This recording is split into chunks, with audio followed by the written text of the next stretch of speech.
Hey, I'm Theo, and thank you for joining me. In this video, I wanted to cover the best decks since the patch. It was a pretty big patch you had, so I wanted to wait a couple of days and not jump the gun and try and get out the best decks too early. A deck that was good day one might not be so good a few days later, so that's why I waited a couple of days. And yeah, I have the 5 best decks here. As you can see though, I have a few more decks ready. There's 5 more decks that are also pretty good to climb, but not quite top 5. And then 5 more decks that are, well, also having a positive win rate, a bit more fun, focused, and not quite as good as the previous ones, but you can still climb with them. Just, it's a little bit harder to do that. So let's get started. What is the best deck currently? It's Hunter, kind of just like before the patch. It's yeah, it's still winning the most games, and you probably have seen this deck a lot on ladder. Of course, this deck, yeah, it got nerfed for Jungle Gym, but yeah, it wasn't really a big nerf because you rarely used the third charge anyway. What did get nerfed for other decks is a lot of openers or board clears, and that helps this deck a lot. Because this deck wants to win early on the board. A lot of minions you can get on board early, and then once you have those boards, then you can start buffing them. A card like Settle Up makes it very hard for other decks to clear it, or you buff it with Attack, with Observer of Myths, Patchwork Pals, or the Ziliax, which is of course the buff plus discount. Also, RC Rampage is an insane card, right? You have 2 or 3 minions on board. This is like a 4 mana 10-10 or 12-12. Like, yeah, that's insane for a 4 mana card. And also, in the end, you have maybe some finishers, a little bit of damage. It doesn't have as much damage maybe as Hunter decks used to have. But yeah, you got Leroy, Agromar, or a lot of phase damage. Yeah, this deck is just the best overall. And it's also favoriting to Warrior, which is the other most popular deck. So yeah, this is just the best deck on ladder. It's fast, and it's just very good. And our next one, we have the Flood Paladin. Not quite as popular maybe as it should be, based on its win rate. But yeah, this deck can also win really fast. It's got the Showdown synergy with a lot of cards. You have Crusader Aura, of course. So you can go Showdown after Crusader Aura, and yeah, you get like 3 5-1s on your side. Or you can even do it with Ziliax, the same Ziliax as with Hunter. By as early as turn 2, you can go for Showdown and then Ziliax, and then suddenly you have a pretty strong board. And then if there's no AoE, it's kind of over already. Yeah, besides that, yeah, just trying to fill the board. That's why it's called Flood Paladin. A lot of small minions early, and then yeah, you just buff them with Crusader Aura and Flash Sale and Ziliax. It's almost similar to the Hunter deck. And yeah, that's why this is so good. And of course, you have the Sea Giant as well in this deck. Because you get so many minions. Like a Showdown by itself already discounts Sea Giant by 6. So if there's a couple of minions already on board, yeah, this is going down to 0 already. And then next up we have the Highlander Warrior. Very, very common. Probably the most complained about deck right now. And yeah, it's very good. It beats all the slow matchups basically, though it does struggle now a bit with the faster matchups because a lot of the board clears got nerfed. Of course, we have the Trial getting nerfed, but Sanitize getting nerfed twice overall. We got Aftershocks getting nerfed, Reno getting nerfed. All the board clears got nerfed, so it's struggling out a bit more in early game. But yeah, it beats anything that is somewhat slow. I've made a guide on this, of course, if you want to see more in depth. It was before the patch, but yeah, the patch didn't really change all that much in how it plays. The only difference with before the patch and now is what's in the ETC. There used to be the Gaslight Gatekeeper in here to combo with Umbel's Thogrun, but yeah, since that now shuffles into your opponent's decks, it doesn't really make sense to run it anymore. So I put a Dirty Red in here. You can run a bunch of stuff, but I put Red in because I've seen like Fizzle, but that just feels too greedy, so I just went with the Red. And overall, yeah, it's just the usual, you know, you got the Brand, the Reno, has a highlighted cards, and then yeah, all your battle cries with Thogrun, Ziliax, Boom, Ignis just become insane, and yeah, that's how you win the games in the end, while clearing the board with all the removal you have. And the next one is Sludge Warlock. It's yeah, last expansion. This was the best deck for a while, and it's kind of back. It beats Warrior, so it's really good at that, and that's probably one of the reasons why it's so good right now. And yeah, not a lot of change. The one thing that changed, of course, is that it's no longer running the location. You don't have that many big minions, so it doesn't make sense anymore to run it. The Ziliax is a bit different here. It's the Haywire module plus Power module. So yeah, you get a 5/7 for 4 mana, and then if your opponent doesn't kill it, you hit them in the face for 10. And yeah, with the amount of damage this deck has, That is a lot of damage. Besides that, it has the self-damage package with the Baritone Imp, Crescendo, and the Craze Conductor. Especially Craze Conductor. You can get some insane early boards by turn 4. You got a lot of finishing power, like I said, a lot of damage. You got the Troc Gem Tosser. It's like a mini Estelor. You got Chaos Creation, and then all these Sludge cards, of course. So yeah, very good deck, and do a lot of damage and win pretty fast. And the last best deck is one that I thought would disappear with the latest patch when they nerfed Zarimi from 5 dragons to 8 dragons, but turns out, well, they can still get easily to 8 dragons. It's a little bit slower now to get there, but it's still a really strong deck. It goes even with Warrior, so that's kind of nice since that's so common. It does lose a little bit to Hunter, but not too hard, and just favored into most other decks. And yeah, again, not much has changed from before the patch. The only big difference is you're running a Clay Matriarch. So what this means is that your first skill replica is going to draw a Clay Matriarch, and yeah, this is basically one card that gets you 4 dragons.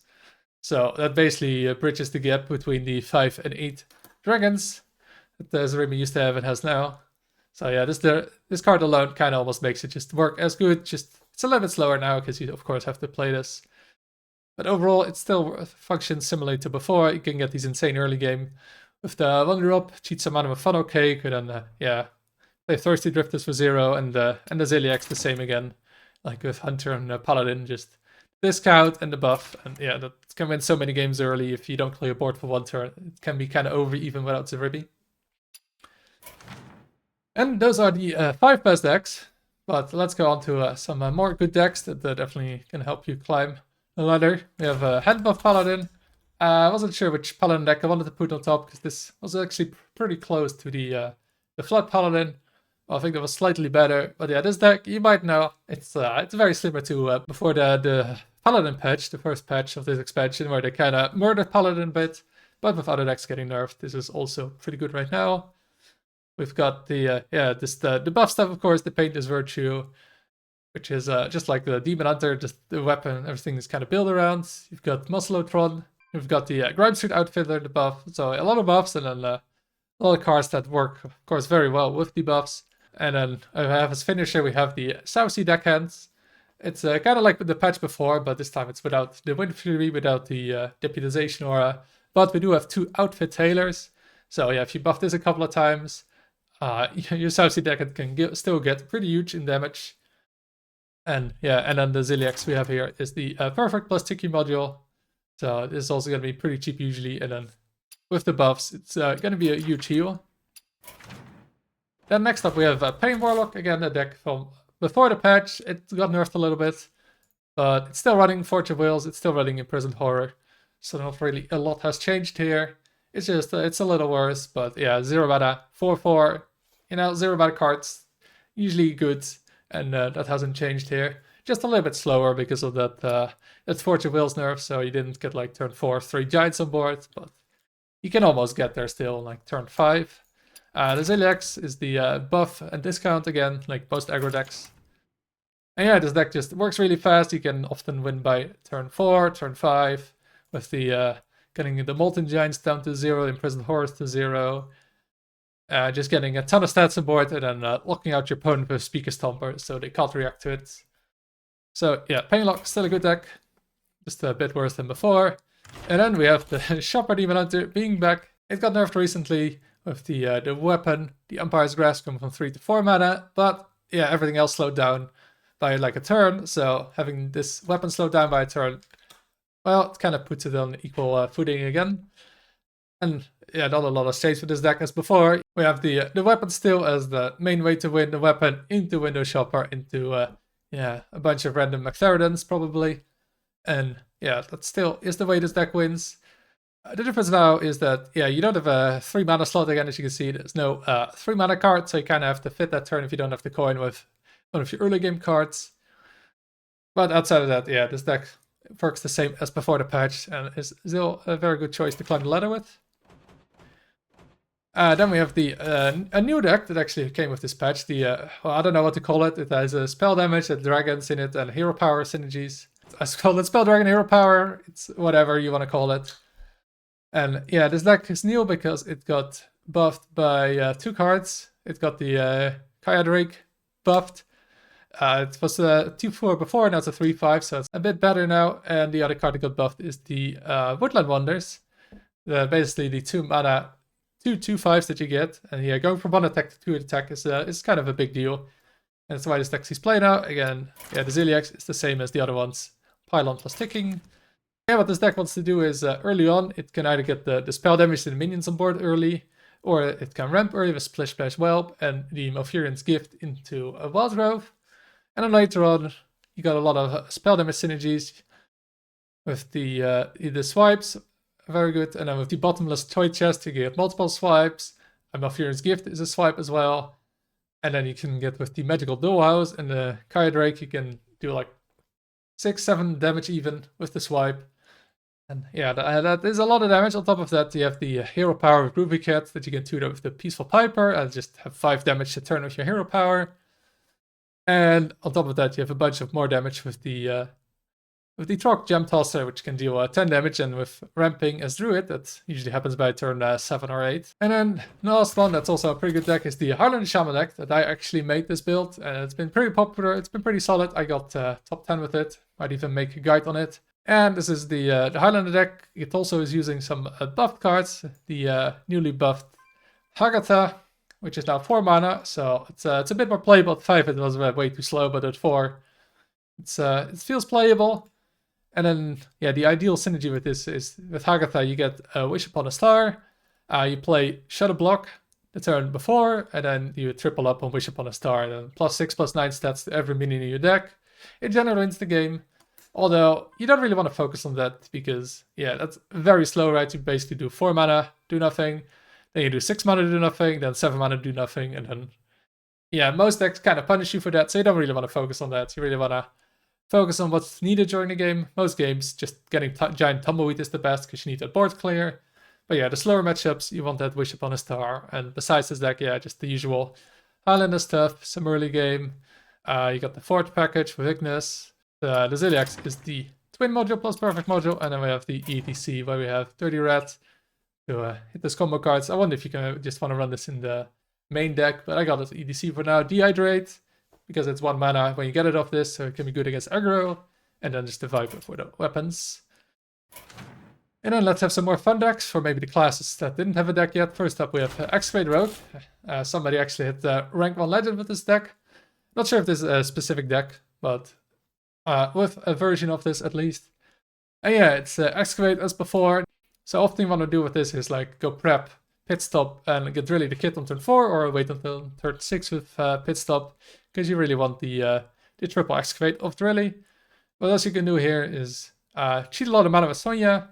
What you can do with Sonya, of course, is play Sandbox Scoundrel, then you play Sonya, then you play the 1 mana mini of this, and then you get another one for free, and then this can make, for example, a card like the Excavate Reward, that's 4 mana, 1 mana. So then you have 2 Azerite Scorpions, the Excavate Rewards, and then those give you 1 mana spells again, and those can get copied again as well with Sonya.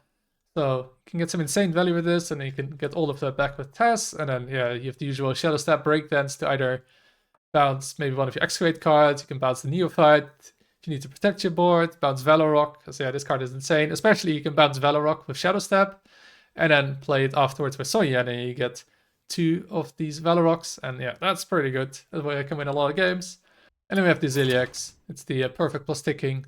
Just the bit of healing for Rogue, which it usually doesn't have unless it gets lucky. And next up we have the Highlander Paladin deck. It's not as good as the other Paladin deck, but I really like playing this one.